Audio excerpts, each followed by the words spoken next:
everyone, I'm Logan Clements, freelance event producer, and today I'm excited to bring you another installment of my favorite tips and tricks when it comes to event planning and running your own business. And this week we're going to talk about staffing for your next virtual event. Now, I'm a big numbers person. I love talking budget. I love trying to figure out what's the most effective and efficient way to host an event, whether it's virtually or in person. And one thing I've really noticed is how much time it does take to put on a virtual event. And so I'm going to break down both the different kinds of people you might want to think about hiring for your virtual event or adding to your team, or roles that people from your team need to fill on event day when it comes to virtual event planning, as well as letting you know just kind of the scale and the scope of options you have available for you depending on your budget and the kind of event that you're trying to host. So let's get into it.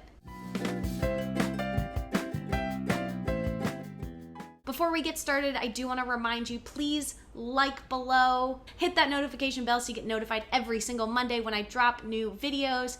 And as always, feel free to reach out to me on my website at www.loganstrategygroup.com. And without further ado, let's get back into this week's video. So as we get into this question about staffing and who you need for your day of on your virtual event, the biggest question I like to ask is, where and how are you streaming your virtual event? Are you streaming it on YouTube? Are you using Zoom? Are you using Facebook Live, Vimeo Live? Are you using one of these private virtual event hosting platforms? It really does depend. And when I say how you're hosting it, is it pre-recorded? Is it live? I just did a video last week that was all about the difference between pre-recorded and live content and some of the questions that I go through with my clients when we try to figure out what we want to do when we're planning a virtual event. But it really does depend, because when you're, and I said in this other video, which you can go back and watch that whole thing, but a little Spark Notes version, if you're doing a pre-record event, it puts the lift a little bit lighter on you for the day of when it comes to staffing and how many people you need on hand to make your stream, handle your live speakers, all of that. But it does require then a video editor. And it could be someone very basic or very complicated, depending on what you're looking for with your virtual event. So that staff might not be needed day of, but instead that resources need to get shifted to someone who's doing it ahead of the time. Now, if you're doing a live one and you have 50 speakers, you're gonna need a backstage manager. You're gonna need someone who's just in charge of making sure speakers have arrived and they're prepped and ready. And with some events that I've worked, sometimes that's even like 2 people. So when you're thinking about your staffing for your day of, the where you're streaming it really matters, the how you're streaming it really matters, as well as the structure of your content, if it's going to be pre-recorded or if it's going to be live. My next big question to think about when you're trying to think through your staffing is, who is actually going to be running your live stream on the day of? Or who is going to be running your virtual event on the day of? So when I say who, I mean who is actually hitting that button that says go live? Who is the person who is actually putting up the videos? Who is the person who's cutting to the interviews? Who's putting the slide up? And so this person could be anywhere from just 1 person or 2 people all the way up to 5 people to put on this stream. So for example, one of the clients I worked with, we used StreamYard, which is a great free tool, and I'll link below for you to join. Full disclaimer, I'm going to put my link down there for StreamYard. I do get a little bit of credit from them on StreamYard if you use my link to sign up for a new account. Again, it's just a couple pennies here that help me continue to do what I love and continue to produce amazing free content for all of you. But back to the actual people running the StreamYard, you can do StreamYard as 1 person. So for StreamYard, it's a tool that's amazing that you can run an entire stream as 1 person. You can run a stream as more than 1 person. The event that I used StreamYard for, we actually had 2 people. One, myself actually running the stream, actually clicking the link, clicking the videos, clicking the graphics, adding the speakers to the stage. And then my colleague, Mary, she was working in the back end, helping make sure the speakers were prepped, chatting them in the backstage, as well as sending out chats and messages to all of our viewers who were watching it live on YouTube. So that involved 2 people. I've worked in another event where it was really only 1 person. So StreamYard's a great tool if you're trying to live stream a virtual event and you only have the budget or the time just for 1 person to run it. Now, if you're trying to do it via Zoom and you're doing a Zoom webinar, that's another option where maybe you only need 1 person to actually be monitoring the stream. So I view Zoom like it's a virtual event studio. So this is where we would bring speakers in virtually. They come into a Zoom room and we tee them up and get them all ready and in line before moving them into another Zoom room that is our actual live studio. And from there, we have streaming engineers who are pulling their video and broadcasting it out to wherever we want it, whether it's the event website, it's YouTube, it's Facebook, it's LinkedIn, it's wherever. This setup, though, requires more people. I'm often on a team where at minimum there's 3 of us, if not 5 of us. I've had the role as a backstage manager, I've been the producer before, and the producer is the one who's cueing everything and making sure everything is happening at the right time. Think of it like a director, or I was talking with someone the other day and I said it was like being a conductor in an orchestra.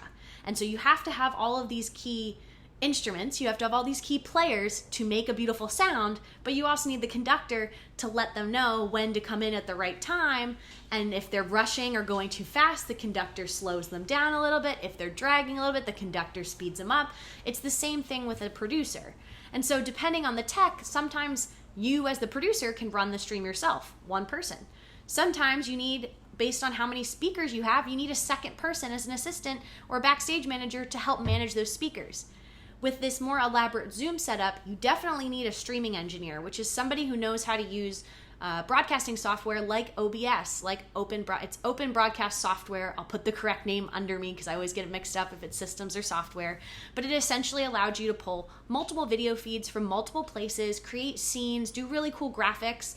I'm working on learning it myself, but it is a very complicated software. And so the people out there right now who know how to use it, they know how to produce really high quality streams.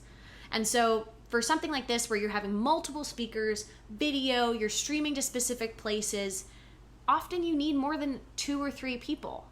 Now, I worked one of the events with the DNC. I helped with the Democratic National Convention. I helped with their council and caucus meetings, and we were a team of 5. There were multiple caucus and council meetings happening at the same time, so we had to have multiple teams of 5 of all of us doing the same things. We called them stages. Every stage was doing the same thing in terms of having a producer, a backstage manager, a streaming engineer, a graphics person. But because they were happening at the same time, we all couldn't be in multiple places at once, and so you needed multiple teams. And so producing something like that had 4 different stages or 3 different stages of a bunch of things happening at the same time, that had staff of upwards of 15 to 20 people. So if you're trying to host a conference that has multiple breakouts happening at the same time, you have to think that each breakout's going to need its own producer. So the more breakouts that are happening at the same time that you add, the more staff that you're going to need. And this is where I want to take a little bit of a tangent just when talking about staffing in person compared to virtual, where an in-person, you need to have event staff who is physically there and running around the venue and helping solve problems. But when it came to doing breakout sessions or content like that, often you could just have someone who pops in the room at the beginning of the session and make sure the speaker knows how to use the clicker and the lights are on and everything's good, and then they can leave. Well, in the virtual sphere, you can't leave. Most of these speakers do need somebody who has a production, an event background, a tech background to be there with them during their entire session, especially if it's live. If it's pre-recorded and the system that you're using, or like if you're using YouTube, you can set up YouTube Premiere so it just goes live at a specific time. You don't need someone babysitting that room or sitting in that room to help produce that stream. It would just do it on its own. But if you're setting up a bunch of different Zoom rooms happening at the same time, it would be a big mistake to just have that be the speaker and then all of their attendees in a room and have nobody from the event side. And so another event that I'm working on right now, we are planning to have 5 different tracks with 4 breakouts per track happening at the same time. So 5 times 4, that's 20. Now it's not 20 sessions at once, it's 5 sessions at once for 4 different hours. And so the staffing plan there would be, we're coming up at this conundrum, how much can we try to pre-record, how much should we do live? Because again, pre-recorded, that'll be a heavier lift on our video graphics and our video editors, but day of live, that'll be heavier on the staffing. And so we've been trying to find kind of a combination of the two that will be that sweet spot where we can have maximizing our efforts and maximizing our budget and still creating the best quality content for our viewers. So these are just some of the questions that I think you should think about when you're putting together your day of event team. Now, hopefully that last part didn't get you too overwhelmed. If you are a rock star team of 1, I've done that several times for clients where I am the only person that they have running their event. So do not fear. You can definitely do it by yourself, but I do want to show you what you could be doing or the scale that it could be at. So again, to go back, for your day of staffing needs for your virtual event, you need at least 1 person who has an event background. I say virtual event background, but really you just need 1 person who has an event background. They are then in charge of your stream. They're making sure everything looks good. They're able to help answer questions. They're that person. Now, perfect world, you'd have more than one person, because what I found a very natural, and this is kind of a bonus tip we'll say, is a natural division of labor is one, usually having two people, one person whose job is solely to focus on what's happening on the screen and what people are seeing, and the other person to focus solely on your attendees and their any troubleshooting they need, chatting with them, anything.